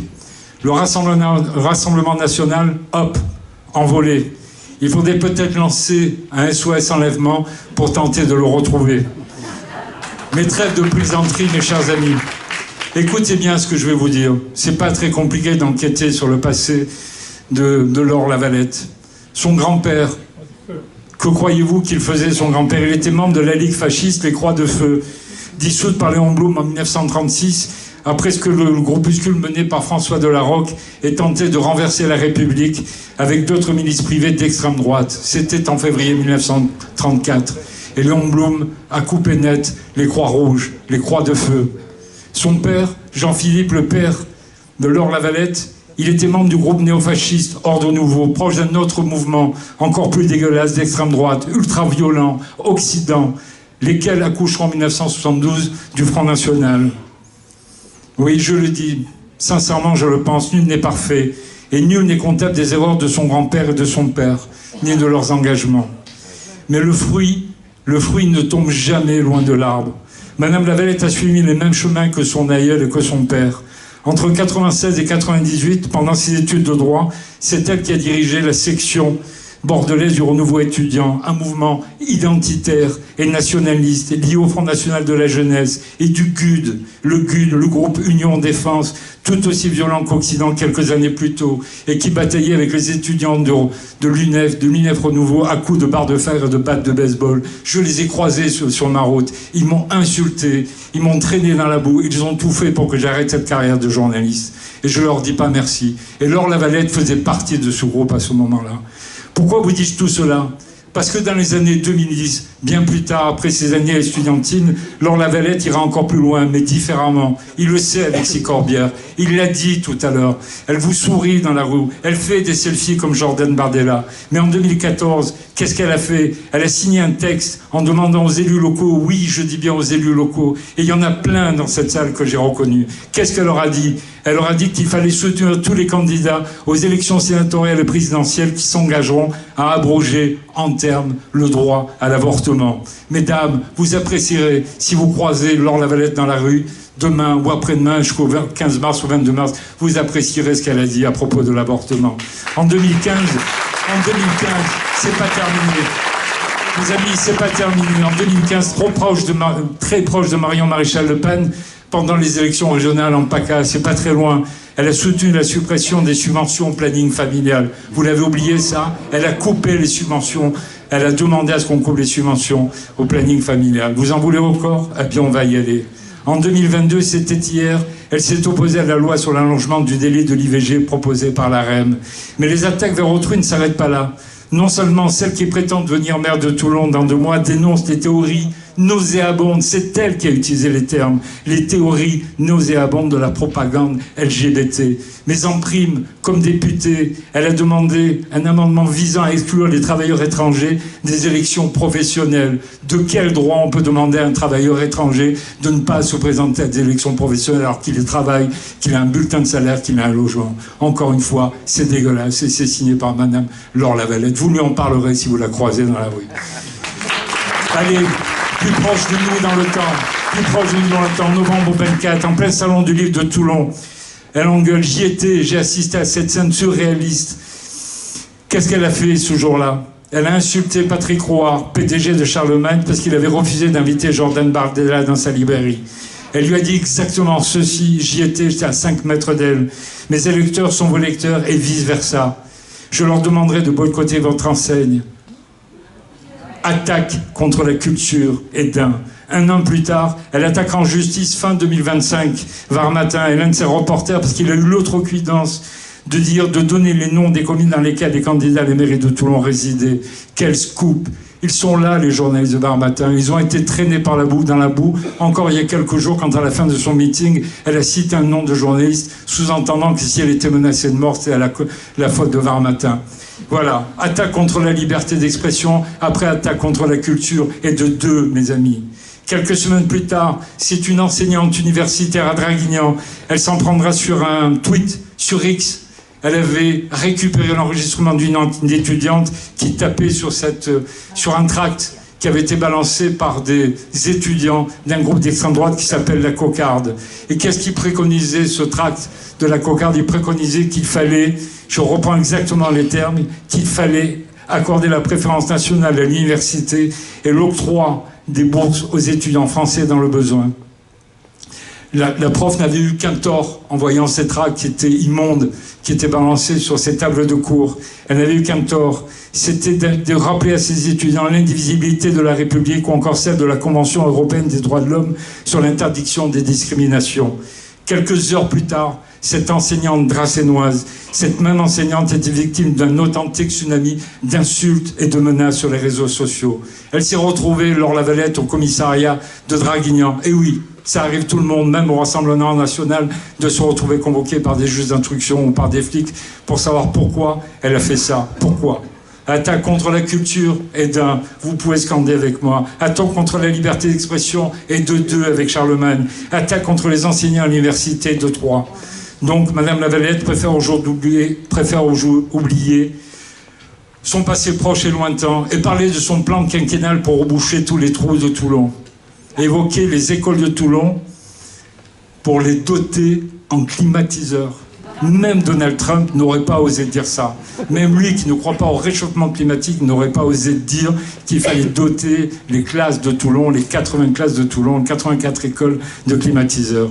Elle préfère aussi parler des 200 policiers municipaux qu'elle aura engagés à la fin de son mandat en 2032. Coût pour la commune, plus de 84 millions d'euros de budget de fonctionnement à la fin de sa mandature, si elle est élue. Une paille. Laure Lavalette, oui, soyons justes, mais il y a aussi tous les autres, je les ai connus, ils m'ont menacé de mort, ils m'ont foutu le bordel dans ma vie, j'ai été obligé de me casser de la ville que j'aimais en 98 parce que j'avais un couteau sur la tempe et j'avais une Kalachnikov de l'autre côté. Vous le savez, j'ai été menacé de mort, j'ai été à plusieurs reprises placé sous protection policière à la demande de différents préfets, etc. parce que la mafia, le clanisme s'était occupé de moi et voulait se débarrasser de moi. Que dire des dizaines d'années pendant lesquelles la droite, le RPR, l'UDF, l'UPR, le LR, l'UDR ont géré Toulon. Ne comptez pas sur moi pour dire du mal de José Massy. D'abord parce que c'est l'épouse d'un ancien ami qui est un immense photographe qui est peut-être dans la salle aujourd'hui. C'est une femme intègre et juste. Elle a tenu à Toulon à bout de bras pendant 3 ans afin que Toulon tienne debout. Elle aurait pu balancer sur Hubert Falco dans son interview dans Varmatin il y a quelques jours. Elle ne l'a pas fait. Elle est juste. Je la considère comme une juste. Pas un mot non plus contre Michel Bonus. C'est un adversaire, mais ce n'est pas un ennemi. Je ne suis d'accord avec rien sur son programme politique. Je sais qu'il travaille parfois main dans la main avec Retailleau. C'est pas du tout ma tasse de thé, mais je ne dirai pas de mal de lui. Par contre, cette ville qui est géré depuis plus d'un demi-siècle par la droite, détient quelques records dont on se serait bien passé. Et j'ai écrit sur ces records, j'ai fait des reportages, j'ai fait des enquêtes, on m'en a voulu, on m'a attaqué, on m'a traîné dans la boue, on m'a menacé au téléphone, etc. Souvenez-vous, le tunnel de Toulon, la traversée souterraine de Toulon, c'est la plus chère au monde, et je vous jure que c'est vrai au kilomètre linéaire. Il a fallu plus de 30 ans pour le construire après un nombre incalculable d'études qui trichaient avec la réalité d'un projet titanesque. Le coût estimé du tunnel à l'époque, c'était 300 millions d'euros. Vous savez combien il a coûté au final? 445 millions d'euros, soit un dépassement évalué à plus de 48%. Les études, il y en a eu d'autres, sur un projet d'une nouvelle mairie qui devait être sur la dalle des Ferrailleurs à côté de la FNAC. Elles ont coûté 3 millions d'euros à l'époque avec un architecte qui avait fait une superbe maquette. Cette mairie, cette nouvelle mairie à la dalle des Ferrailleurs, on ne l'a jamais vue. Et c'est vous les Toulonnais qui avez payé, vous les contribuables qui avez payé les pots cassés. Le tramway, oui, je sais que Toulon en commun, c'est son cheval de bataille qui vous tient tellement au sein de Toulon en commun. Plus de décennies d'études, d'expropriations, de travaux. Et tout ça, pourquoi? Pour rien. Enfin, pas pour rien. Ce tramway nommé Désir, moi je l'appelle plutôt tramway nommé Fantôme, a déjà coûté la bagatelle de 12 millions d'euros. Et savez-vous, j'ai fait une enquête, pas simplement en France, mais en Europe, que Toulon reste la seule ville de France à ne posséder aucun transport de site en commun, en site propre. On aura donc peut-être un bus à haut niveau de service, excepté si Magali gagne dans 2 mois. Mais si on a un bus, il faudra quand même attendre 2038. Je vais terminer par quelque chose qui ne me fait pas rire du tout, même si ça fait rire certains. Regardez le projet de Mayol et Pipadi. Il devait être inauguré en 2026, dans quelques mois. On nous l'avait promis, on a vu des maquettes splendides, des hôtels, des rooftops, dont on a vu plein de choses. 2026, rien, il ne se passe rien, rien de rien. Ce projet baptisé Toulon 3.0 devait s'étendre sur 44 hectares, reliant le centre-ville aux anciens terrains de Naval Group. Mais aujourd'hui, on ne voit la mer qu'à travers les barreaux de l'ex des CNS. Le Mayol à Pipadi, c'est du Mayol à Pipeau. Je suis désolé, c'est bidon. Allez, je terminerai là-dessus. En 2018, j'avais écrit un papier pour un grand magazine parisien sur la base d'un rapport de la Chambre régionale des comptes, laquelle énonçait clairement, écoutez bien, que 38% des salariés des collectivités territoriales du Var, conseil général, métropole, mairie, antenne toulonnaise du conseil régional, tous ces salariés portaient le même nom. Ça veut dire qu'ils faisaient partie des mêmes familles. C'est ce qu'on appelle le règne du piston, des passe-droits, des réseaux, du copinage. Sauf que ce sont toujours les mêmes qui payent, ceux qui ne font pas partie du bon clan. Alors oui, mes amis, je suis pied noir. Je suis né en Algérie. Tous les ans, je vais au cimetière de Lourmarin voir Albert Camus. J'invente une espèce de dialogue avec Albert Camus. C'est un grand homme, c'est un homme que j'ai vénéré. Dans L'homme révolté, qui est un de mes livres préférés, il a écrit exactement ceci.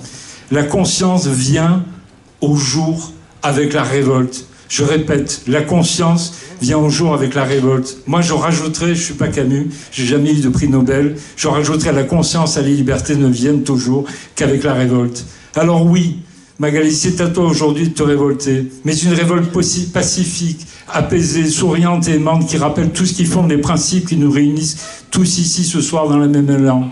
La liberté, l'égalité, la fraternité, auxquelles je rajouterai la laïcité. Magali, je m'engage à le dire aujourd'hui, ce soir, tu incarnes désormais le nouveau visage de Toulon. Merci Magali, merci à Toulon.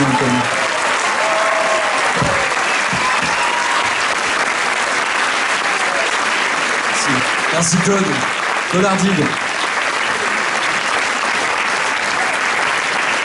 Oh, merci à Daniel Demarque, Claude Ardide, pour leur vibrant témoignage et mots. Je voudrais maintenant vous présenter le premier groupe des candidats de notre liste Toulon en commun. Et je vais les inviter à me rejoindre sur scène. Alors, ils sont là. J'espère. Ils sont là et vous allez les découvrir, je vais vous les présenter. Il s'agit d'Isabelle Godefroy, cadre dans le secteur public et syndicaliste, et André de Ubeda. Je les appelle tous les deux, ils montent ensemble. Isabelle s'engage pour un projet toulonnais centré sur le mieux vivre ensemble. Toulon apaisé, dynamique, inclusive et durable. André, vous le connaissez depuis 6 ans, il se bat pour vous dans l'opposition, avec vous, et il portera justice sociale et ambition pour notre belle ville. André Dubida, il est enseignant et directeur de l'Alliance française et conseiller municipal sortant. J'appelle également Laurence Rist, Père Costa et Nazia Boucha. Laurence Rist est diplomate à la retraite, spécialiste juridique en négociation. Elle a un sentiment d'urgence. Il faut agir pour éviter l'extrême droite au pouvoir.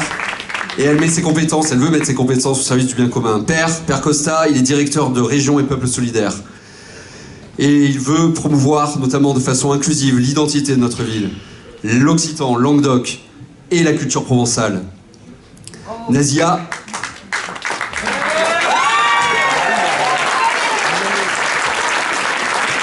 Nazia est juriste, elle est active au sein d'un collectif qui lutte contre toutes les formes de précarité pour vivre dignement. J'appelle maintenant Charlotte Clémenti et Jacques Blandin. Charlotte est doctorante. Et elle est motivée, Charlotte. Bienvenue pour donner à cette ville et à ses habitants tout ce qu'elle mérite. C'est-à-dire de la transparence, de la modernité, du bouillonnement culturel, du respect. Et Jacques Blandin, ancien chef d'entreprise agrégé en économie et gestion, il veut s'investir pour beaucoup de choses, dans la solidarité en général, dans la ville, sur le projet de tramway, pour un commerce et un artisanat renouvelé, revitalisé, pour un écotourisme, en clair, Toulon en commun. J'appelle maintenant Marie-Lou Vesperini, Didier Quatropane. Marie-Lou Vesperini, elle est enseignante. Et elle veut, avec les jeunes Toulonnaises et Toulonnais, faire de Toulon une ville ouverte, moderne et fraternelle. Didier Quatropani, il est électricien, secrétaire général de la CGT, Arsenal de Toulon. Il considère qu'en politique, comme en syndicat, Didier, pour gagner, il faut rassembler son camp. Et c'est ce qu'on fait. J'appelle maintenant Michel Lebas et Florian Fabrol. Michel est formatrice bancaire. Elle veut s'engager parce que Toulon mérite une politique proche des gens, utile et solidaire. Et Florian est un jeune professionnel du tourisme. Membre des écologistes, il est engagé au quotidien dans des associations culturelles et de jeunesse. C'est pas fini. Bravo à vous. Vous pouvez les applaudir, allez-y. J'appelle Sonia Fredge et Christophe Ruiz. Ils me rejoignent sur scène. Sonia est médiatrice sociale. Elle s'est engagée à Toulon en commun pour défendre la dignité et la sécurité de tous. Christophe, il est formateur d'enseignants des écoles.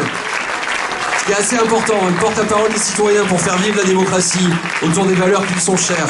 Éducation pour tous, justice sociale. J'appelle maintenant Nancy Fabre et Patrick Villecroze. Nancy, professeure d'économie, elle a choisi de s'investir dans une liste de gauche pour faire barrage au populisme. Et Patrick Villecroze, responsable en aménagement urbain et transport. Pour lui, la gratuité des transports est un levier concret de justice sociale, de transition écologique et de cohésion territoriale. Oui, bravo. Yes. Et j'appelle Isabelle Crouzet-Godard et Gérard Perminja à venir nous rejoindre.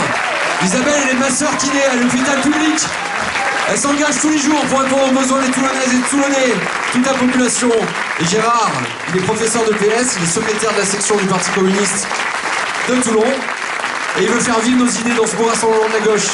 Voilà, on n'oublie pas Joris Vives, Joris Alexandre, Marie-Christine, qui sont sur cette liste aussi.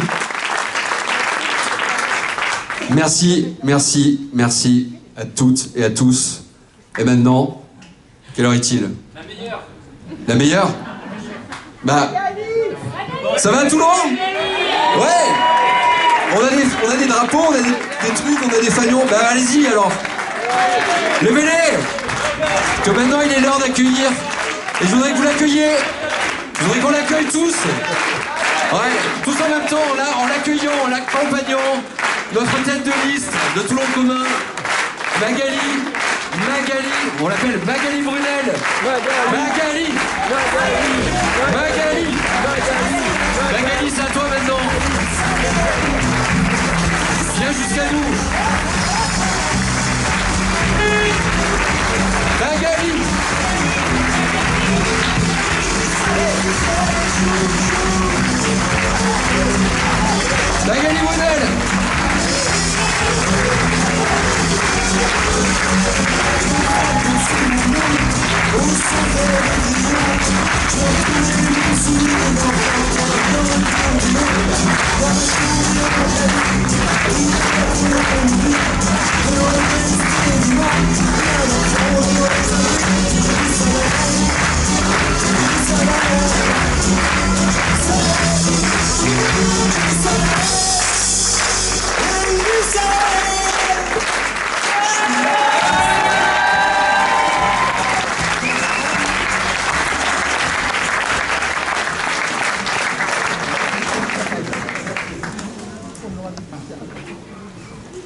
Je vais vous parler d'une date, le 20 janvier 1931. Et puis je vais vous parler d'un homme, Jean Loris. Qui est Jean Loris? Il est journaliste. Et le 20 janvier 1931, il a un projet fou. Celui d'enregistrer la voix des grands hommes de son temps pour ceux et celles du XXIe siècle. Parmi ces hommes, Léon Blum, l'Union de la gauche, l'homme du Front populaire, nous parle. Il y a quelque chose qui ne me manquera jamais. C'est la résolution, c'est le courage et c'est la fidélité. Nous avons une conscience de l'égalité naturelle, alors que la société où nous vivons est tout entière fondée sur le privilège.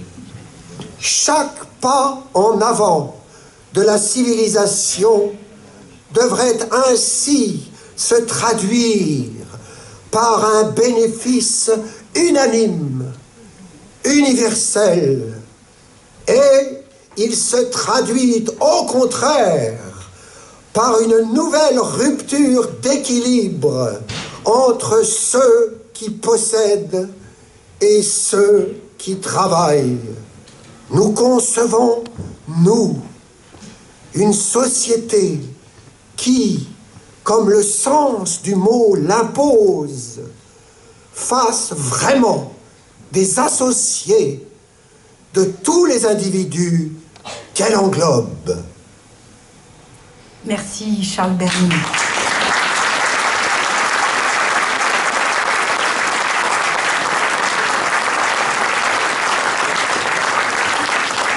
Léon Blum nous dit ces mots.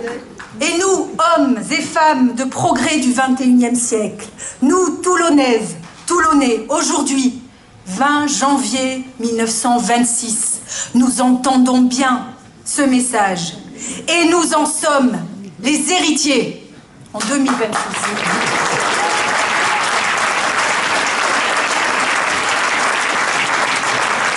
Nous nous battons pour une société où tous sont véritablement associés. Nous nous battons pour la justice sociale dans un temps où jamais les inégalités n'ont été aussi fortes. Je sais qu'ici même, à Toulon, des hommes, des femmes, des enfants même, dorment dans la rue. Non à la résignation.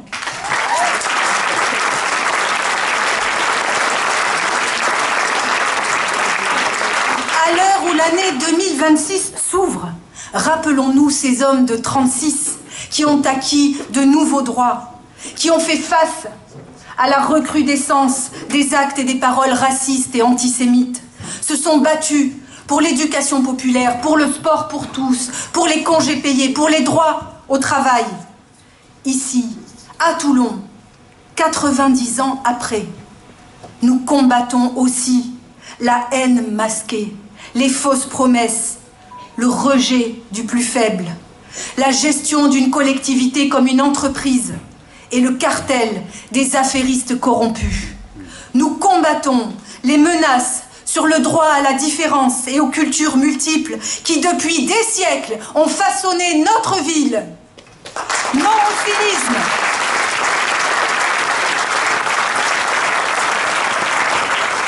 Nous n'oublions pas la voix gravée des hommes du 20 janvier 1931. et nous serons à la hauteur de leur message. Bienvenue chez vous, hommes et femmes du 20 janvier 26. Bienvenue à Toulon en commun.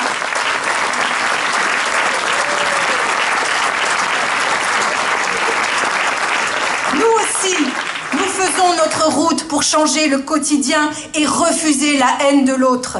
C'était leur combat, c'est le nôtre.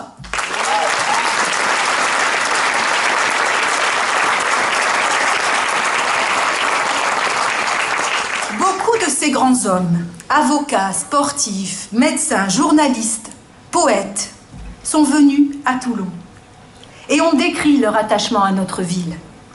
Michelet présentait Toulon comme un passage, un lieu d'embarquement. Et pourtant, disait-il, il y a une ville, une vieille cité qui se cache entre deux océans de lumière.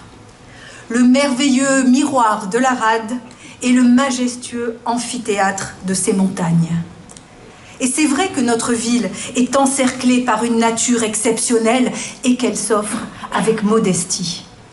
Elle n'est ni une capitale hautaine, ni une cité garnison, ni une marina clinquante. Mais alors, qu'est-ce que Toulon? Nous avons tous au cœur des images de notre ville qui nous rassemblent. Son cours Lafayette, les sables clairs du Mourillon. Nous retrouvons ces odeurs, celles du savon, celles des herbes de Provence, et celle des épices de tous horizons.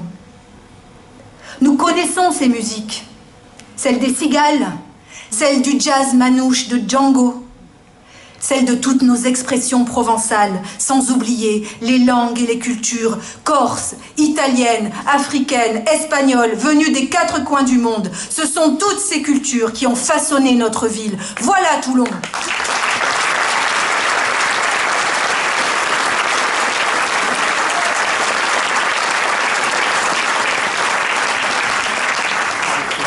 Mais pour moi, le plus beau trésor de cette ville, ce sont ses habitants, ses artisans, comme mon boulanger qui ajoute les canoles au Chanteclair, les marins ou les ingénieurs de Naval Group qui, après avoir fait le tour du monde, décident de revenir vivre ici. Ces enseignants et ces éducateurs comme Asdine qui entraînent les filles au foot féminin, ces mamans solo qui nous donnent des leçons de dignité. Notre ville regorge de belles personnes, de ceux qui se sont sentis chez eux, ici, dans un port, dans une ville méridionale et populaire. Non, Toulon n'est pas qu'une ville de passage, monsieur Michelet. Oui, Toulon est la ville des possibles.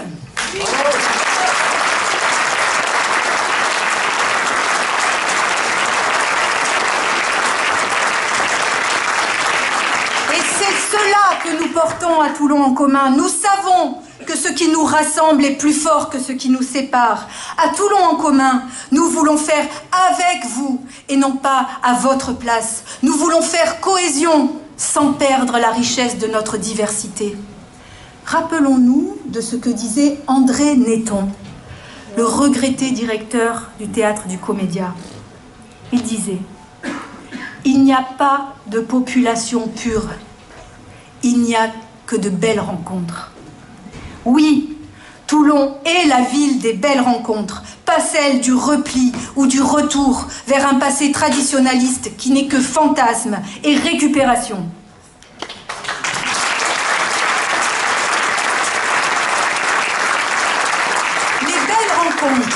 Les belles rencontres, nous en faisons depuis des mois, dans nos permanences, dans nos cafés du samedi ou en porte-à-porte. Les belles rencontres, c'est vous, et c'est maintenant.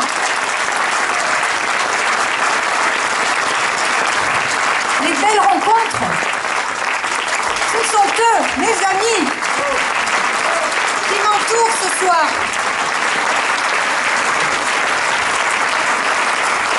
C'est la synergie des citoyens engagés, des syndicalistes, des associatifs. C'est la grande famille de 10 partis de gauche, écologistes, régionalistes et progressistes. C'est un rassemblement inédit pour notre ville et qui nous mènera à la victoire, comme à Marseille.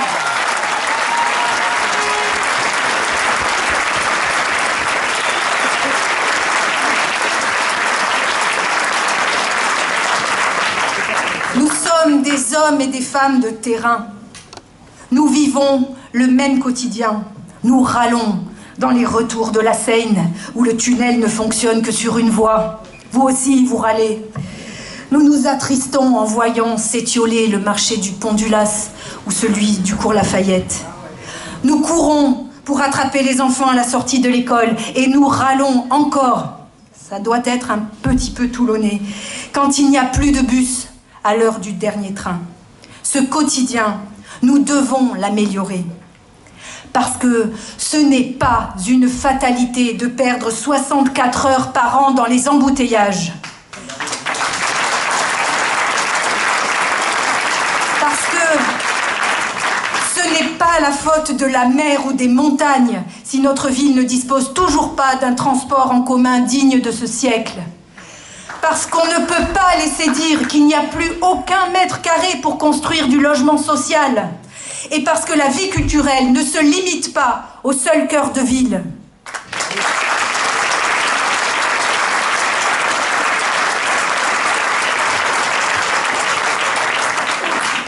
La chanson de l'impuissance, qu'on nous a servie depuis des années, fait le lit du désespoir et du sentiment d'exclusion.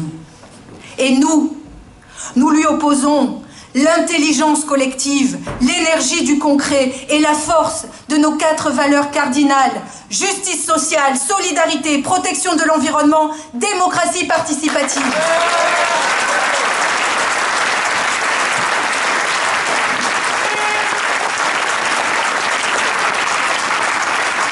Nous avons bâti un projet pour Toulon 2026, 2 axes forts: vous rendre du pouvoir d'achat, du pouvoir d'agir et de vivre mieux. Rassembler, réunir sans gommer nos différences et porter bien haut notre identité toulonnaise, une identité plurielle.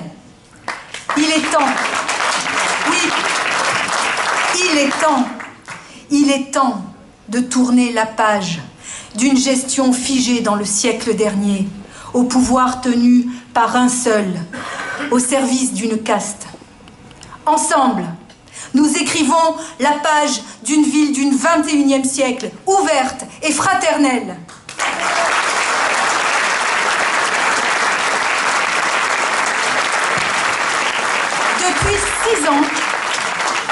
Depuis 6 ans, avec Guy, avec Philippe, avec André, nous avons pu cerner la philosophie budgétaire municipale. Nous avons saisi cette frilosité, une gestion à la papa, mais aussi le manque d'initiative à décrocher des financements. Il nous faudra aller chercher les fonds, investir dans des équipements structurants qui, au final, seront profitables et faire des choix dans nos priorités. Nous ne sommes pas des rêveurs et surtout, avec notre équipe, nous apporterons des réponses concrètes aux problèmes qui empoisonnent la vie de tous. Notre victoire sera celle des solutions.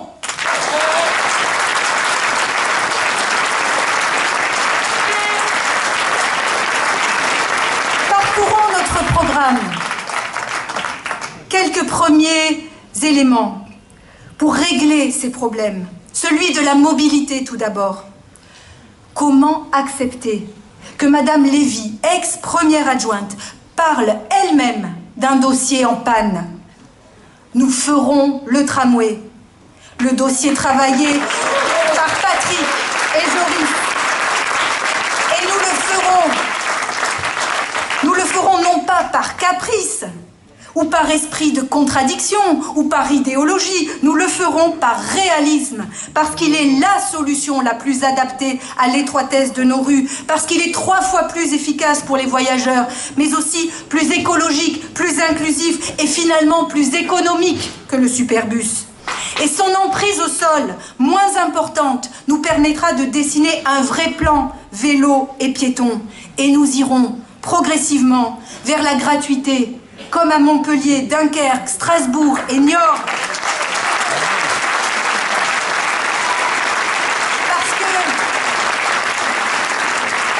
Parce que c'est du pouvoir d'achat pour les familles, pour les étudiants, pour les retraités. Et ce sont des traits d'union entre nos quartiers.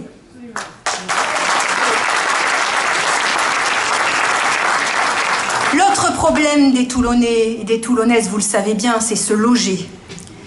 Comment supporter que la ville ait payé une amende de 3 millions d'euros par an pour inaction en matière de logement social? Nous sommes déterminés dans ce combat, avec Sébastien, Nazia et leur groupe, pour l'accès à des logements sociaux dignes, dans des espaces de mixité sociale.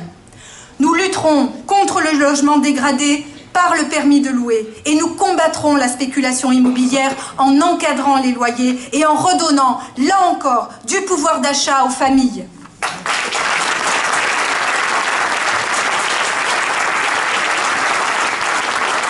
Nous accompagnerons aussi nos seniors par l'adaptation de leur logement pour qu'ils vieillissent bien et chez eux.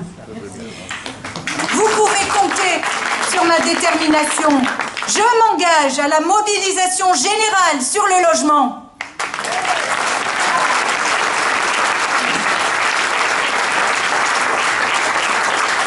Nous répondrons présent aussi sur cet autre pilier du quotidien qu'est la sécurité, sans angélisme, et parce qu'elle est un droit fondamental de la République. Comment admettre que le poste de police nationale de la Beaucaire ferme à 17 h et ne soit pas ouvert le week-end? Derrière Gérard, Jacques et leur groupe, nous exigerons plus de policiers nationaux pour lutter contre le narcotrafic qui pourrit la vie de tous et menace celle de nos enfants. Nous renforcerons la sécurité par de la présence humaine dans tous les quartiers, sans nous abaisser à des effets d'annonce intenables. Nous renforcerons la collaboration de la police avec les services de prévention parce que prévenir la délinquance, c'est la meilleure manière de la traiter.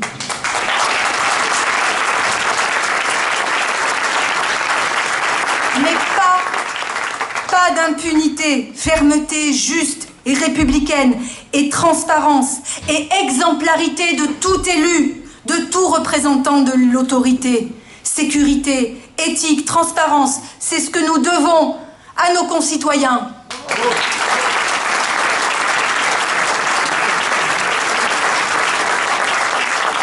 L'autre pilier qu'ont porté Christophe et Céline, c'est celui de l'éducation de nos enfants.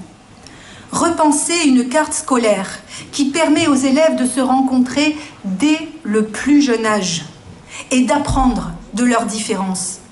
C'est préparer une société de la cohésion. Aller chercher un grand plan sur le bâti scolaire, comme à Marseille, avec Marseille en grand. Vous avez bien entendu. En grand. Ça vous dit quelque chose? Investir sur les cours végétalisés, sur les rues des écoles, sur une cantine aux produits sains, mais accessibles à tous, sur des centres de loisirs associés aux écoles. Ce n'est pas un détail, c'est préparer l'avenir.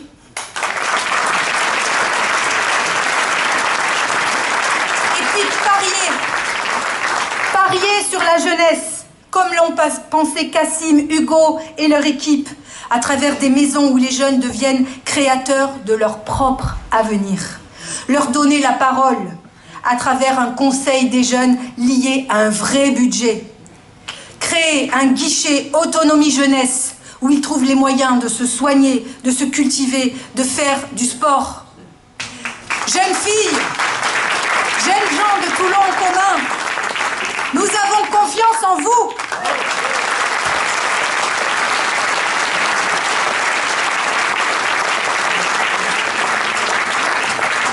Pour nos jeunes et pour nous tous, il nous faut prendre au sérieux le défi écologique et nous préparer, avec Isabelle, Florian et leur groupe, à une montée des eaux qui pourrait atteindre jusqu'à 1 mètre avant la fin du siècle.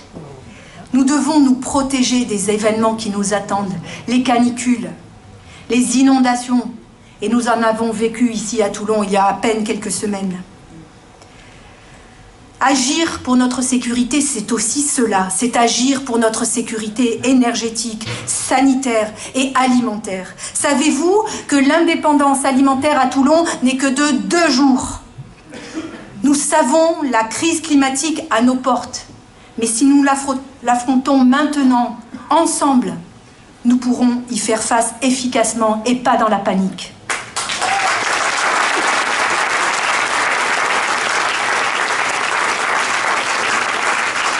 Sur le port, il nous faut convaincre les armateurs d'employer les solutions que nous avons pour que la faune et la faune marine soient préservées, pour que nous soyons aussi préservés des maladies dégénératives. Protégeons notre eau, protégeons nos terres, protégeons notre littoral, parce qu'ils sont notre nourriture, notre capital économique et le bien commun que nous transmettrons à nos enfants. C'est cela, l'histoire responsable et lucide que nous avons à écrire ensemble.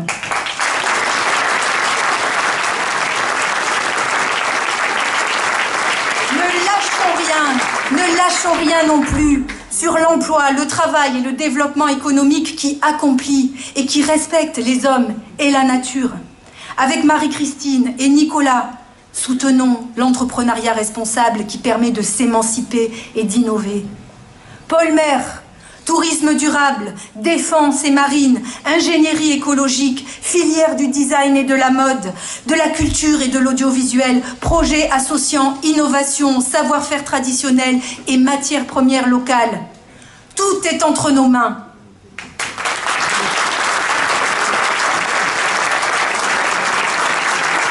Et puis enfin, avec Théo et Marie, parlons de ces leviers de la cohésion d'une ville et qui à Toulon sont si peu activés. Pourquoi des territoires enclavés? Pourquoi des zones d'habitat social ghettoisées? Pourquoi des quartiers abandonnés? Pourquoi la nature si rare dans une ville posée dans un écrin de verdure? À Rodéiac, à Sainte-Mus, aux Quatre-Chemins, au Jonquet, de beaux projets sont à bâtir avec les habitants, les commerçants et les structures publiques. Nous avons tant à faire ensemble dans nos villages-quartiers, guidés par le groupe de Sonia et de Pierre. Redessiner le pont du Las autour de son marché historique et de sa place où les spectacles de l'automne nous ont montré qu'ils unissaient les habitants. Réparer Saint-Jean-du-Var autour de son passé d'artisan avec un projet de rénovation urbaine associant logement et pôle artisanal tourné vers les filières du réemploi. Faire redécouvrir avec le groupe de Marie-Lu notre patrimoine naturel et immatériel, notre forêt du Faron, le trésor de nos remparts et notre Languedoc. Faire vivre la culture partout avec le groupe de Martine et de Charlotte à travers des manifestations qui nous rassemblent, Nuit de la lecture ou Festival des langues. Faire vivre le sport, bien sûr, avec Jay et Peyre, le sport, levier de notre identité à la toulonnaise, en soutenant à la fois les équipes professionnelles et leurs supporters dans des structures sportives performantes, mais aussi le sport amateur qui permet de vivre l'esprit d'équipe et le dépassement de soi. Oui, Toulon mérite un grand sporting.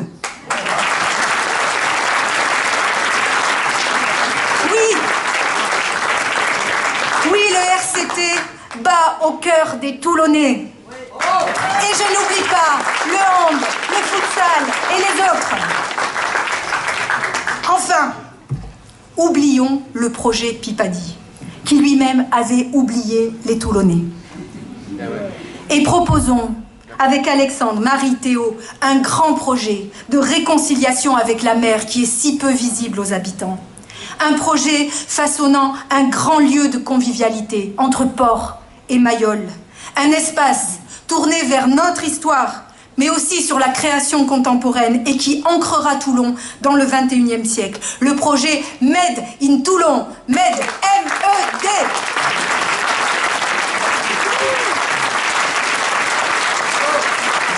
Mais je ne vous en dites pas plus ce soir parce qu'on vous garde des surprises. Nous sommes, vous êtes ceux qui feront Toulon. Toulon vous appartient.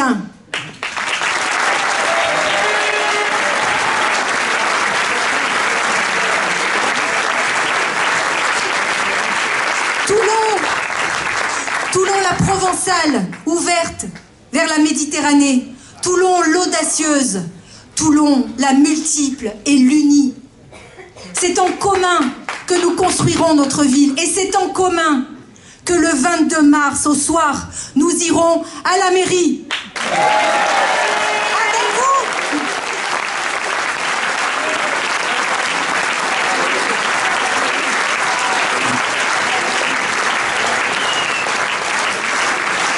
Parce qu'on a tous en commun Toulon. Ouais. Oui. Toulon. Toulon. Toulon. Toulon. Magali. Toulon.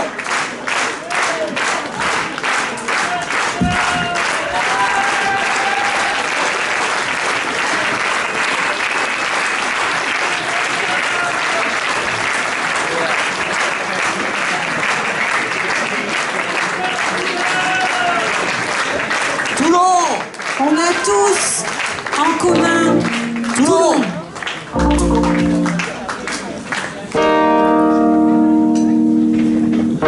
On a tous en commun Toulon. Ok, c'est bien, mais ce serait mieux qu'enfin notre ville, on la pense en commun. Ici, ce n'est pas les uns contre les autres, contre les uns. Ici, les solutions, c'est pour chacune et pour chacun. On a tous en commun Toulon, ok, c'est super bien, mais ce serait mieux qu'enfin notre ville, on la pense en commun. Ici, ce n'est pas les uns contre les autres, contre les uns. Ici, les solutions, on les pense en commun. Pour chacune et pour chacun. Laissons un instant les débats nationaux au niveau national. Tu sais, les petites choses de la vie se règlent souvent au niveau local. Rapproche-toi, n'aie pas peur, qu'on discute des sujets qui tiennent à cœur. Laisse-nous une chance de te prendre dans nos envies et notre ardeur. Du pont du Las à Aiguillon, du centre-ville au Mourillon, de la Beaucaire à Sainte-Mus, en grimpant jusqu'au Faron. Combien de belles idées seront avortées parce qu'on reste chacun dans son coin. Allez viens, qu'on échange, qu'on partage, il faut que cette ville on en prenne soin. On a tout ça en commun, Toulon, ok, c'est déjà bien, mais ce serait mieux qu'enfin notre ville, on la pense en commun. Ici ce n'est pas les uns contre les autres, contre les uns. Ici, on les pense en commun.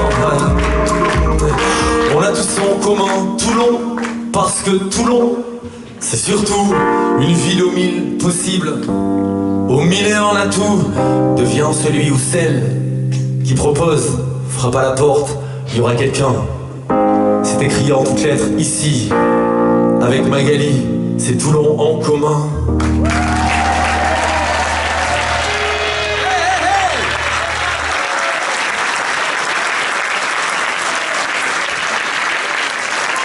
Baptiste Giuliano.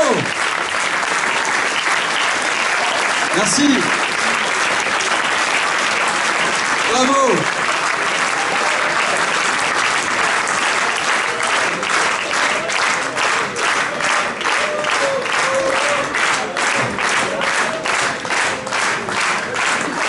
Vous en revoulez une?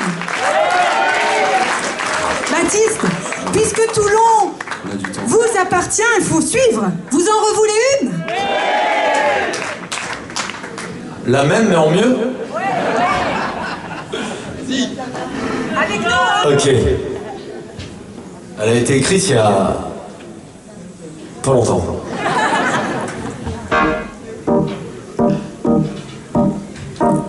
On a tous en commun Toulon. Ok, c'est bien, mais ce serait mieux qu'enfin notre ville, on la pense en commun. Ici ce n'est pas les uns contre les autres, contre les uns. Ici les solutions, c'est pour chacune et pour chacun.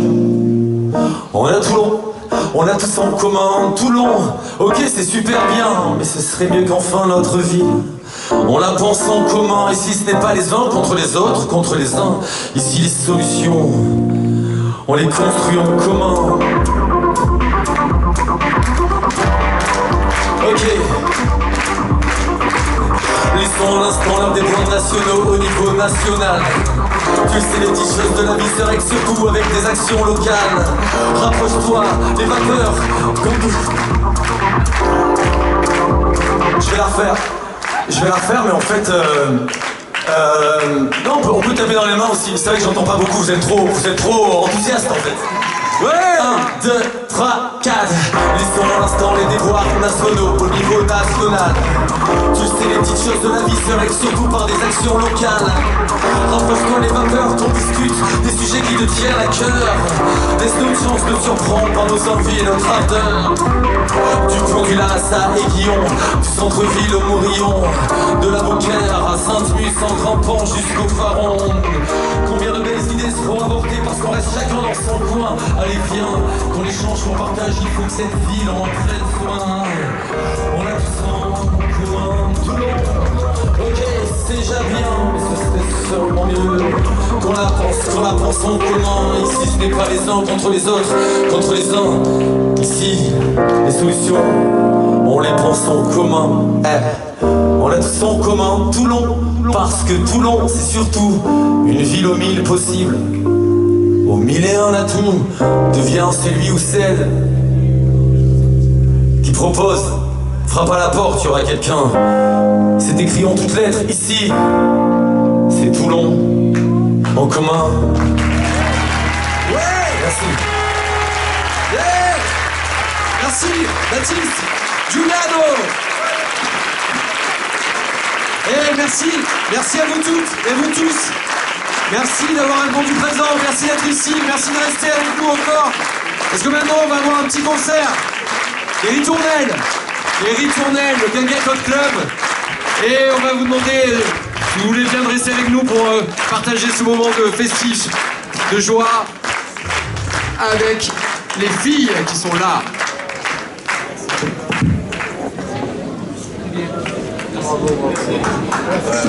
Bravo,